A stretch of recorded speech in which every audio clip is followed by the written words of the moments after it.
Hello દોસ્તો, કેમ છો બધા? હું છું શ્રીમાળી તૃપ્તિ અને સ્વાગત છે તમારું આપણી આ યુટ્યુબ ચેનલ પર. આજે આપણે કંઈક બહુ જ મજાનું કરવાના છીએ, કંઈક નવું શીખવાના છીએ અને હા, થોડી મસ્તી પણ કરવાના છીએ. મારી પાસે જુઓ, આ કોણ છે? આ છે મિસ પોલીની ઢીંગલી. હા, આ છે મિસ ડોલી. તો આજે આપણે તમારી એક બહુ જ સરસ કવિતા શીખવાના છીએ અને તેને આપણે ગુજરાતીમાં પણ સમજીશું, જેથી તમને બધાને ખૂબ જ સરળતાથી યાદ રહી જાય. તો તૈયાર છો ને? ચાલો ત્યારે શરૂ કરીએ. Miss Polly had a dolly. Miss Polly had a dolly who was sick. So she phoned for the doctor to come quick. Okay, તો અહીં જુઓ, મિસ પોલી પાસે એક બહુ જ વહાલી મજાની ઢીંગલી છે. પણ એક દિવસ શું થયું? એ ઢીંગલી બીમાર પડી ગઈ. સિક એટલે શું? બીમાર પડી જવું. સિક એટલે બીમાર પડી જવું. હા, બીમાર એટલે માંદું થઈ જવું, માંદી પડી ગઈ. હવે જ્યારે આપણે બીમાર પડીએ ત્યારે કોને બોલાવીએ છીએ? ડૉક્ટરને. તો મિસ પોલીએ શું કર્યું? તેણે તરત જ ફોન ઉપાડ્યો અને ડૉક્ટરને બોલાવ્યા કે ઝડપથી આવો. શું કીધું? ઝડપથી આવો. ઝડપથી એટલે ક્વિક. ક્વિકનો અર્થ શું થાય મિત્રો? ઝડપથી. ઝડપથી આવો, મારી ઢીંગલી બીમાર છે. ક્વિક એટલે જલ્દી. આગળ શું થયું? The doctor came with his bag and his hat and knocked at the door with a tat. Okay, હવે શું થયું? હવે જુઓ, મિસ પોલીનો ફોન આવતા જ ડૉક્ટર સાહેબ તો આવી ગયા. ડૉક્ટર શેની સાથે આવ્યા? તો with his bag and his hat.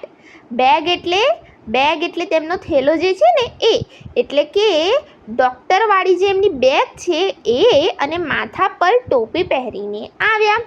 અને દરવાજા પર શું કર્યું? નોકેડ એટ ધ ડોર. નોક કરવું એટલે મિત્રો ખખડાવવું. કેવી રીતે? રટ એવી રીતે દરવાજાને ખખડાવ્યો. એટલે ખખડાવવાનો અવાજ કેવો હતો? Rate TET. છે ને મજાનું? હવે આગળ જોઈએ. He looked at the dolly and shook his head and said, Miss Polly, put her straight to bed. એને શું કીધું? હવે ડૉક્ટર અંદર આવ્યા, ઢીંગલીને જોઈ. ઓકે, ઢીંગલીને જોઈને શું કર્યું? કીધું કે અરે રે, ઢીંગલી તો બહુ બીમાર છે. એમ કહીને તેમણે માથું ધૂણાવ્યું. shook his head એટલે શું થાય મિત્રો? માથું ધૂણાવવું. અને પછી મિસ પોલીને શું કહ્યું? Miss Polly put her straight to bed એટલે કે મિસ પોલી આ ઢીંગલીને તરત જ પથારીમાં સુવડાવી દો. શું કીધું? આ ઢીંગલીને તરત જ પથારીમાં સુવડાવી દો, આરામ કરવા દો.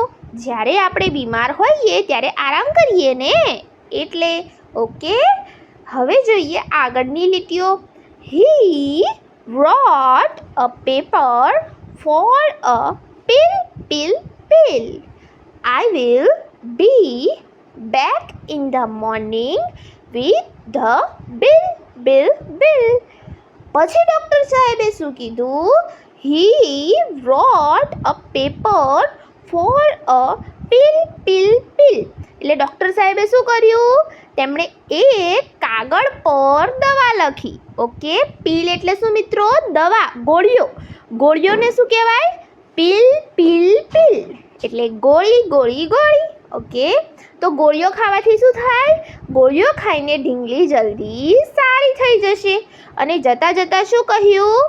I will be back in the morning with the bill. એટલે શું કીધું? કે સવારે પાછા આવીશ. કોણ પાછું આવશે? ડૉક્ટર સાહેબ. શું લઈને? તો બિલ. ઓકે, એટલે કે ડૉક્ટરની ફીનું બિલ લઈને આવશે. છે ને મજાની વાત? તો જોયું ને દોસ્તો, કેટલી મજાની પોએમ હતી. ઓકે, તો ચાલો એકવાર ફરીથી આપણે આ આખી પોએમ જે છે ઇંગ્લિશમાં ગાઈએ. તમે પણ મારી સાથે ગાજો. તો ચાલો ફટાફટથી ગાઈએ. Miss Polly had a dolly who was sick. So she phoned for the doctor to come quick. The doctor came with his bag and his hat and knocked at the door with a tat.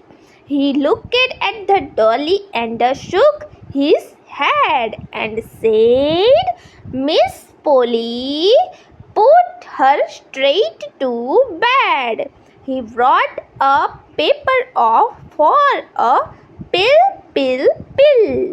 I will be back in the morning with the bill. કેવું લાગ્યું? મજા આવીને? આશા છે કે તમને આ કવિતા હવે ખૂબ જ સારી રીતે સમજાઈ ગઈ હશે અને યાદ પણ રહી જશે. તો આવા બીજા કેટલાક ઇંગ્લિશ પોએમ્સ તમારે જો ગુજરાતીમાં પણ શીખવા છે તો મને કમેન્ટ્સમાં જરૂરથી જણાવજો. જો તમને આ વિડીયો ગમ્યો હોય તો આને લાઈક કરજો, તમારા મિત્રો સાથે શેર કરજો અને હા, આપણી આ ચેનલને સબસ્ક્રાઈબ કરવાનું ના ભૂલતા. આપણે મળીએ છીએ બીજા એક મજેદાર વિડીયો સાથે. ત્યાં સુધી આવજો. Thank you.